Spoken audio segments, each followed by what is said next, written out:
Bhagavatam class, short Bhagavatam class. అందరికీ స్వాగతం, అందరికీ ప్రణామాలు. ఓం నమో భగవతే వాసుదేవాయ. ఓం నమో భగవతే వాసుదేవాయ. ఓం నమో భగవతే వాసుదేవాయ. ఓం నమో వాసుదేవాయ. ఓం నమో భగవతే వాసుదేవాయ. ఓం నమో భగవతే వాసుదేవాయ. నారాయణ నమస్కృత్యం నరం చైవ నరోత్తమం.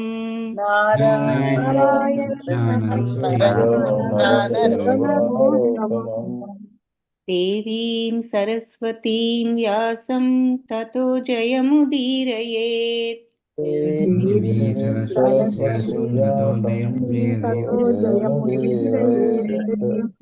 నష్టప్రాయేష్వ భద్రేషు నిత్యం భాగవత సేవయా.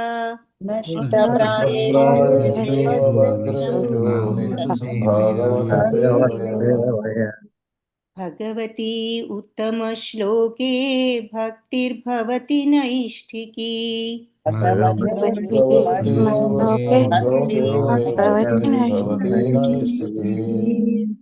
జయ శ్రీ కృష్ణ చైతన్య ప్రభు నిత్యానంద, శ్రీ అద్వైత గదాధర శ్రీవాసాది గౌర భక్త బృంద. హరే కృష్ణ హరే కృష్ణ కృష్ణ కృష్ణ హరే రామ హరే రామ రామ రామ హరే హరే. హరే కృష్ణ హరే కృష్ణ కృష్ణ కృష్ణ హరే హరే. హరే రామ హరే రామ రామ రామ హరే హరే. హరే కృష్ణ కృష్ణ కృష్ణ హరే హరే. హరే రామ రామ రామ హరే హరే. హరే హరే కృష్ణ హరే కృష్ణ కృష్ణ కృష్ణ హరే హరే. రామ రామ హరే రామ రామ హరే హరే. హరే కృష్ణ. సో నిన్న 3-4 శ్లోకాలు చూసాము. హరే కృష్ణ అందరికి. ద్రోణసుతుడి దండనలో నారద ముని వెళ్ళిన తర్వాత సౌనక ముని అడుగుతున్నారు, మరి ఏం చేశారు ఏమిటి అని. అప్పుడు ఆయన సరస్వతి తటంలో ఈ శమ్యాప్రాసం అనే ప్రాంతంలో ఆశ్రమం ఏ రకంగా ఈ ఆశ్రమం కూడా ఆధ్యాత్మిక సాధనకు అనుకూలంగా ఉండే ఈ ఆశ్రమ ప్రదేశంలో అక్కడ ఈ ఈ ఈ శమ్యాప్రాస ప్రదేశంలో ఆయన యొక్క ఆశ్రమం ఉన్నది. అక్కడ ఆయన కూర్చుని భగవంతుని గురించి ధ్యానం చేయడంలో నిమగ్నమయ్యారు. ఆ ధ్యానం కంప్లీట్గా భక్తిలో నిమగ్నుడై ఆయన ఈ రకంగా భగవంతుణ్ణి ధ్యానం చేయగలిగారనమాట. సో ఆ భగవంతుణ్ణి, ఆయన బాహ్య శక్తిని కూడా ఆయన దర్శించగలిగారు అని చెప్పి మనం నిన్నటి శ్లోకాసులు చూసాం. ఈరోజు 5వ శ్లోకం. యయా సమ్మోహితో జీవ ఆత్మానం త్రిగుణాత్మకం పరోపి మనుతేనర్థం తత్కృతం చాభిపద్యతే. సో ఈ బాహ్య శక్తిని దర్శించారు. ఈ బాహ్య శక్తి కారణంగానే జీవుడు మరి త్రిగుణాతీతుడు అయినా కూడా, అంటే ఆత్మతత్వం మరి త్రిగుణాలకు అతీతమే కదా. సో ఈ ఆత్మ త్రిగుణాతీతం అయినా కూడా తనను ప్రకృతికి సంబంధించిన వాడిగా భావిస్తోంది ఈ బాహ్య శక్తి యొక్క మాయ వల్ల. కాబట్టి అలా భావిస్తూ ఈ భౌతికమైనటువంటి కష్టాలని క్లేశాలను అనుభవిస్తోంది అని ఈ శ్లోకంలో ఈ బాహ్య శక్తి యొక్క మహిమ అది ఏ రకంగా మరి మోహంలో ఈ జీవులందరినీ పడవేస్తోంది అన్న విషయం చెప్తున్నారనమాట. ఈ బాహ్య శక్తి అంటే ఏమిటి అంటే, ఈ బాహ్య శక్తి కారణంగానే మరి త్రిగుణాతీతమైన ఆత్మ ఉన్నా కూడా వీళ్ళు మనమేదో ఈ భౌతిక శక్తి ప్రకృతికి సంబంధించిన వాళ్ళం అని అనుకుంటూ మనం ఈ రకంగా ఈ భౌతిక క్లేశాలన్నిటినీ కూడా పొందుతున్నాము అని చెప్పి ఇక్కడ చెప్తున్నారు. సో వివరిస్తున్నారన్నమాట. సో మరి మన భౌతికత్వానికి భౌతికత్వంతో ఉన్న జీవుల దుఃఖానికి మూల కారణం ఏమిటి అంటే, దుఃఖానికి మూల కారణం దాని నివారణకు చేపట్టవలసినటువంటి విధానాలు, సాధింపవలసినటువంటి పరిపూర్ణత్వం, అవన్నీ కూడా మనకి ఇక్కడ అర్థమవుతుంది అంటున్నారు. ఈ ఒక్క మాటలో మనకి విషయం అర్థమవుతుంది. ఏమిటి? బాహ్యశక్తి, దాని కారణంగా మనం ఈ భౌతిక కష్టాలను అనుభవిస్తూ మనం ఏదో ఈ భౌతికత్వానికి సంబంధించిన వాళ్ళం అయిపోయాం ఈ భౌతికత్వపు అటాచ్మెంట్తో కదా.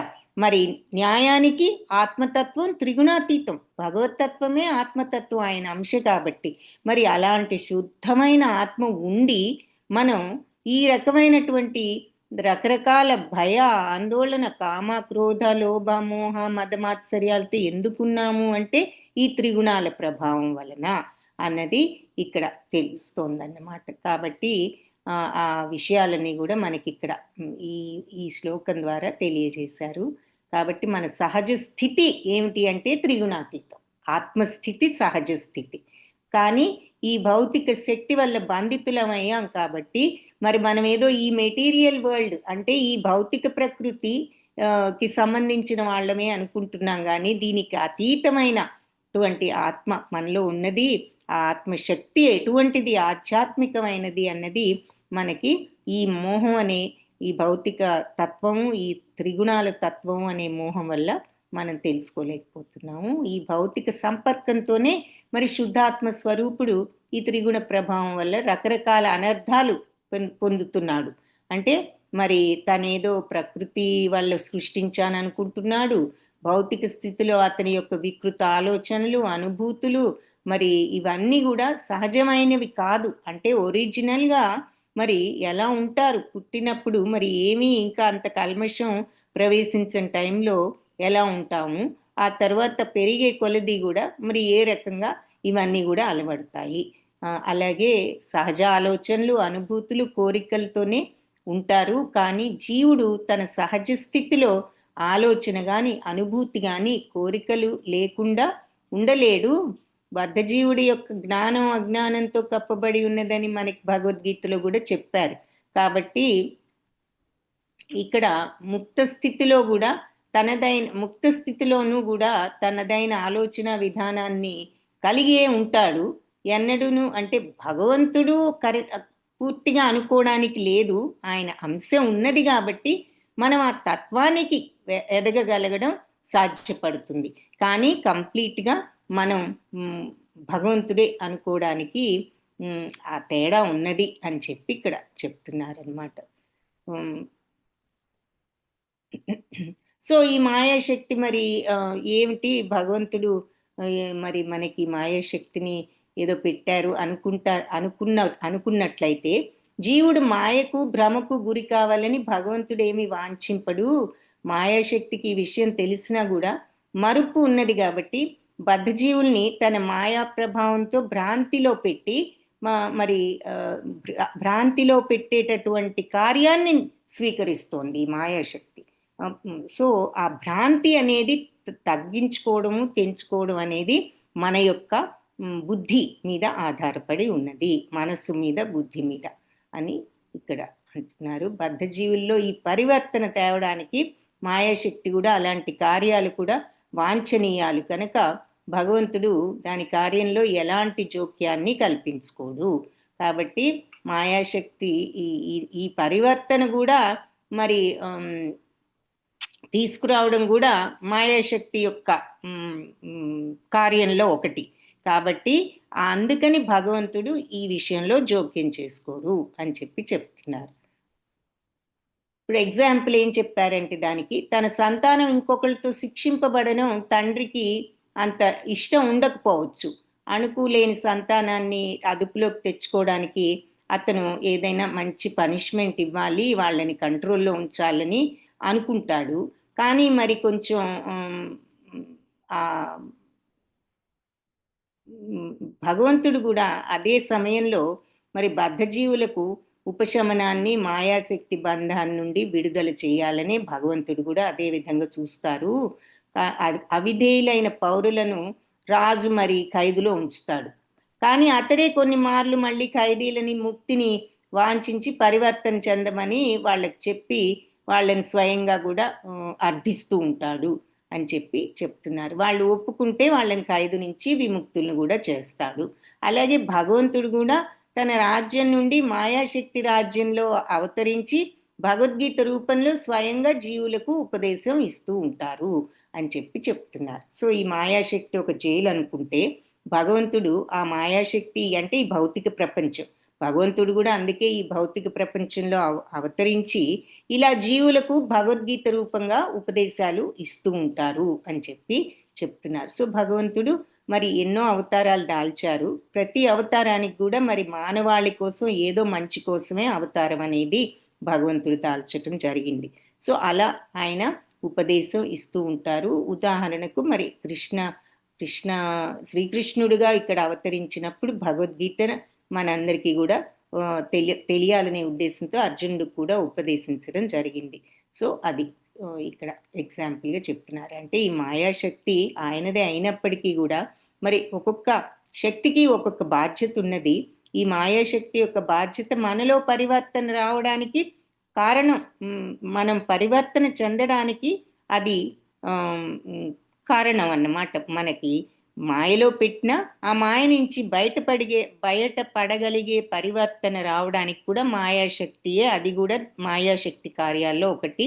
అందుకని ఆయన కల్పించుకోరు. కానీ ఇలా మరి తప్పుద్రోవ పట్టిన సంతానాన్ని తండ్రి ఎంత ప్రేమ ఉన్నా మరి కొన్నిసార్లు కొన్ని దండనలతో శిక్ష వేయడం జరుగుతుందో అదే విధంగా భగవంతుడు కూడా మరి మంచి చెడు చెప్పడానికి అవతరిస్తూ ఉంటారు అని చెప్పి మరి తనను శరణజొచ్చిన వారికి ముక్తి ఇవ్వగలనని చెప్పి స్వయంగా భగవద్గీతలో కూడా చెప్పారు. ఈ మాయాశక్తి యొక్క భ్రాంతి మన నుండి ఉపశమనం పొందడానికి మనకి మార్గం ఈ శరణాగత తత్వమే. ఈ భౌతిక మాయ నుంచి మనం ఉపశమనం పొందాలి అంటే మార్గం ఏమిటి అంటే శరణాగత తత్వం.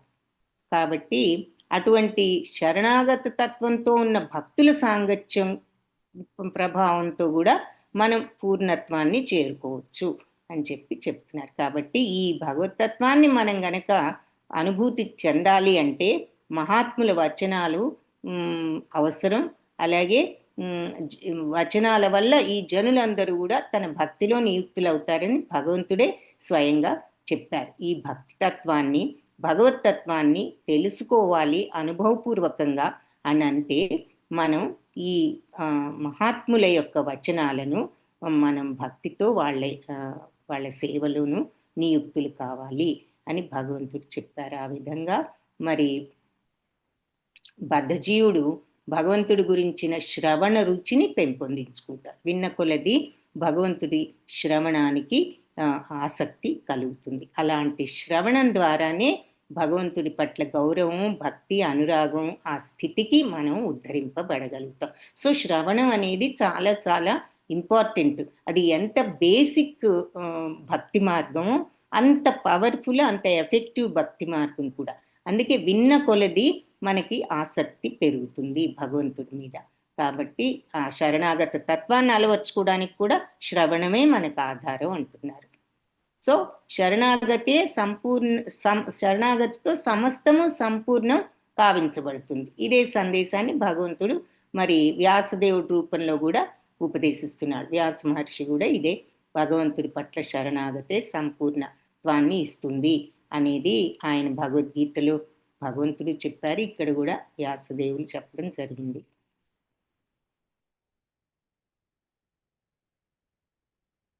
సో అది ఈ శ్లోకంలో బేసిక్గా చెప్పిన విషయం.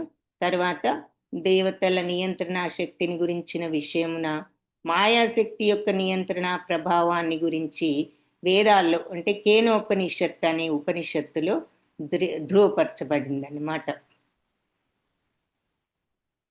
అంటే మాయాశక్తి యొక్క ఏ రకంగా కంట్రోల్ చేస్తుంది ఈ మాయ అందరినీ అనేది దేవతల నియంత్రణ శక్తి, అంటే దేవతలు ఏ విధంగా కొన్ని కొన్ని విషయాలను ఈ విశ్వంలో వాళ్ళు నియంత్రిస్తూ ఉంటారో, అంటే కంట్రోల్ చేస్తూ ఉంటారో, అలాగే ఈ మాయాశక్తి యొక్క నియంత్రణ శక్తి కూడా వేదాలలో కేనోపనిషత్తులో దీని మాయాశక్తి యొక్క ప్రభావం ఏమిటో చెప్పారన్నమాట. అంటే మాయాశక్తి కూడా ఒక దేవత కాబట్టి, సో ఈ జీవుడు మాయాశక్తితో కంట్రోల్ చేయబడుతున్నాడని మనకి ఈ శ్లోకంలో కూడా స్పష్టంగా ఇక్కడ చెప్పారు. సో అలా ఈ బాహ్యశక్తి యొక్క నియామకానికి గురి అయ్యే ఈ జీవుడు తన స్వీయ స్థితికి భిన్నంగా ఉంటున్నాడు. ఏమిటి స్వీయ స్థితి? ఆత్మస్థితి. ఏమిటది? సచ్చిదానంద స్థితి. ఆ సచ్చిదానంద స్థితి అంటే భౌతికత్వానికి అతీతమైనది, త్రిగుణాలకు అతీతమైనది. కానీ మనం ఉంటున్నామా అలా? మనలో ఉన్నా మనం ఉండడం లేదు. ఎందుకు ఉండడం లేదు? ఈ భౌతిక బాహ్య శక్తి యొక్క ప్రభావం. ఏమిటా బాహ్య శక్తి? సత్వరజస్ తమో గుణాలు. ఆ సత్వరజస్ తమో గుణాలు ఏం చేస్తున్నాయి? మనలో కామక్రోధ లోభ మోహ మద మాత్సర్యాలన్నిటినీ సృష్టిస్తున్నాయి. తద్వారా మనల్ని ఈ పవిత్రమైన ఆత్మను దర్శించనివ్వకుండా మోహంలో పడవేసి ఇలా కష్టాలకు క్లేశాలకు, ఈ భౌతిక జగత్తు ఎంత టెంపరీ అయినా అదే పర్మనెంట్ అనుకుని ఈ కష్టాలకు క్లేశాలకు గురవుతున్నాము అని చెప్పి చెప్తున్నారు. కాబట్టి ఈ ప్రస్తుతం ఈ భాగవతంలో చెప్పిన ఈ విషయాన్ని అనుసరించి బాహ్యశక్తి అదే బాహ్యశక్తి భగవంతుడి ఎదుట న్యూన శక్తి అందు నిలిచి ఉన్నది అంటే అంటే దాని అర్థం ఆయన శక్తి అయినా కూడా ఆయనలోనే ఉన్నా దానికి ఏం పవర్ లేదు భగవంతుడి దగ్గర. ఎందుకు? సంపూర్ణుడైన భగవంతుడు మాయాశక్తి వల్ల ప్రభావితుడు కాడు. సో ఆ సంపూర్ణత్వాన్ని మనం తెచ్చుకోగలిగినప్పుడు, అంటే ఈ గుణాతీతంగా మనం ఉండగలిగినప్పుడు, ఈ కల్మషాలన్నిటినీ వదులుకోగలిగినప్పుడు, వైరాగ్యాన్ని తెచ్చుకోగలిగినప్పుడు మనం కూడా ఈ మాయాశక్తి ప్రభావం నుంచి విడుదల అవుతాం. సో అది కేవలం భగవంతుడు ప్రభావితుడు కాదు, కానీ జీవుల మీదనే ఇది ప్రభావం చూపించగలదు. కానీ జీవులు కూడా మరి ఈ రకంగా మరి శ్రవణము, ఈ భగవంతుడి పట్ల శరణాగత తత్వం అలవర్చుకున్నట్లయితే ఈ మాయాశక్తికి అతీతంగా వెళ్ళగలుగుతారు.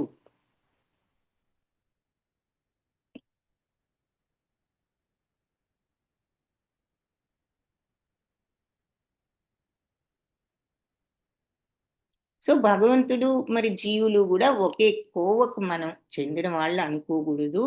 అలా అయితే సుఖదేవ మహాముని ఆ భగవంతుడు దివ్యలీలను వర్ణించడానికి ఇంత శ్రమ పడడం దేనికి అని చెప్పి చెప్తున్నారు. అయితే ఈ మాయాబంధంలో చిక్కుకుని మానవులందరికీ, మనబొట్టి వాళ్ళకి భాగవతం సంపూర్ణమైన దుఃఖ నివారణోపాయము. కాబట్టి ముందు వ్యాసదేవుడు బద్ధజీవుల రోగాన్ని నిర్ధారించాడు. ఏమిటి ఆ రోగం? బాహ్యశక్తి వల్ల మనందరం మోహగ్రస్తులం అవ్వడమే ఆ రోగ నిర్ణయం. సో డయాగ్నోసిస్ అంటారు ఇంగ్లీష్లో. ఈ డయాగ్నోసిస్ చేశారు. ఏమిటి వీళ్ళ యొక్క ఈ బద్ధజీవుల యొక్క రోగం అంటే మోహగ్రస్తులు అయ్యారు. ఈ రోగగ్రస్తులైన ఈ బద్ధజీవులు మరి భవరోగం కారణం చేత గుర్తించగలిగిన అతడి మాయాశక్తికి దూరుడిగా ఉన్న పూర్ణ పురుషుణ్ణి కూడా ఆయన చూడగలిగారు అని చెప్పి చెప్తున్నారు. సో మాయాశక్తిని మనందరి యొక్క ఈ బద్ధజీవుల యొక్క రోగానికి కారణమైన మాయాశక్తి, మరి ఈ మాయాశక్తికి దూరంగా ఉన్న పూర్ణ పురుషుడైన భగవంతుణ్ణి, రెండింటిని కూడా ఆయన చూడగలిగారు. ఇక రోగ నిర్మూలన విధానం ఏమిటి అనేది క్లియర్గా నెక్స్ట్ శ్లోకంలో చెప్పారు. భగవంతుడు జీవుడు ఇద్దరు కూడా నిస్సందేహంగా గుణరీతిలో ఒక్కరే అయినా కూడా భగవంతుడేమో మాయాశక్తిని కంట్రోల్ చేసేవాడైతే జీవుడు మాయాశక్తి వలన కంట్రోల్ చేయబడుతున్నాడు. కాబట్టే భగవంతుడు జీవులు కూడా ఒకే టైంలో ఏకత్వాన్ని భిన్నత్వాన్ని కూడా కలిగి ఉన్నారు. మరి ఇద్దరికీ కూడా సచ్చిదానంద తత్వం ఉన్నది. ఆయన సచ్చిదానందుడే, మనలో కూడా సచ్చిదానంద తత్వం ఉన్న ఆత్మ ఉన్నది. అలా ఏకత్వం ఉన్నది లక్షణాల్లో. కానీ మనం మరి ఈ సత్వరజస్తమో గుణాలతో కంట్రోల్ చేయబడుతున్నాం. భగవంతుడు వాటినే కంట్రోల్ చేయగల మహిమాత్ముడు. కాబట్టి అది డిఫరెన్స్. అట్లా ఏకత్వము ఉన్నది, భిన్నత్వము ఉన్నది భగవంతుడికి జీవులకు అని చెప్పి చెప్తున్నారు. ఇంకొక విషయం కూడా స్పష్టమవుతోంది. అదేమిటి అంటే భగవంతుడు జీవుల మధ్య సంబంధం కూడా నిత్య సంబంధం, దివ్యమైనది. అది గనక లేదు అంటే ఆ సంబంధం జీవుల్ని మాయాబంధం నుంచి తప్పించాలి అనే పనే అసలు భగవంతుడు చేసేవారు కాదు అని చెప్తున్నారు. సో మరి భగవంతుడు ఈ మాయ నుంచి తప్పించడానికే కదా ఆయన మరి అవతరించడం, ఈ ఉపదేశాలు ఇవ్వడం, ఇవన్నీ చేస్తున్నారు. సో అదే పద్ధతిలో జీవుడు కూడా భగవంతుడి పట్ల తన యొక్క సహజమైన ప్రేమను పునరుద్ధరించుకోవాలి అంటున్నారు. సో మన సహజతత్వంలో, ఆత్మతత్వంలో ఆ భగవతత్వం పట్ల ప్రేమ, భగవంతుడి పట్ల ప్రేమ ఉన్నది ఆత్మలో. కానీ మనం ఆత్మతత్వాన్ని ఏమాత్రం మనం ఎక్స్పీరియన్స్ చేయలేకపోతున్నాం ఈ సత్వరజస్ తమో గుణాల వల్ల. కాబట్టి మనం ఆ ఆత్మతత్వాన్ని పునరుద్ధరించుకుని తద్వారా ఆ భగవత్ ప్రేమను పెంచుకోవాలి అంటూ జీవుడి యొక్క పూర్ణ స్థితి, అత్యున్నత పూర్ణ స్థితి ఇదియే అంటున్నారు. అటువంటి జీవిత లక్ష్యాన్ని భాగవతం బద్ధ జీవులకు కలుగజేస్తుంది. ఈ భాగవతం ద్వారా మనం ఈ రకమైనటువంటి భగవత్ ప్రేమను పెంచుకుని పునరుద్ధరించుకోవచ్చు. భగవంతుడితో మనకున్నటువంటి ఆ కనెక్షన్ అని చెప్తున్నాం. సో ఆ సంబంధాన్ని మనం పునరుద్ధరించుకోవచ్చు, మర్చిపోయిన ఆ సంబంధం. సో ఇదంతా ఇక్కడ భాష్యంలో చెప్పారు. శ్లోకంలో ఈ బాహ్యశక్తి కారణంగానే క్లియర్గా ఇక్కడ ఉన్నది. జీవుడు త్రిగుణాతీతుడు అయినప్పటికీ ఈ ప్రకృతికి సంబంధించిన వాడిననే మాయలో ఉంటూ ఇలా భౌతిక కష్టాలన్నీ అనుభవిస్తున్నాడు.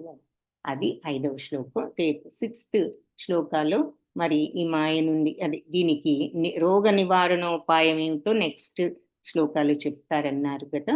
సో రేపు అది చూద్దాం. హరే కృష్ణ. అందరికీ ధన్యవాదాలు క్లాస్కి వచ్చినందుకు. వాంఛాకల్పతరుభ్యశ్చ కృపా సింధుభ్య ఏవ చ పతితానాం పావనే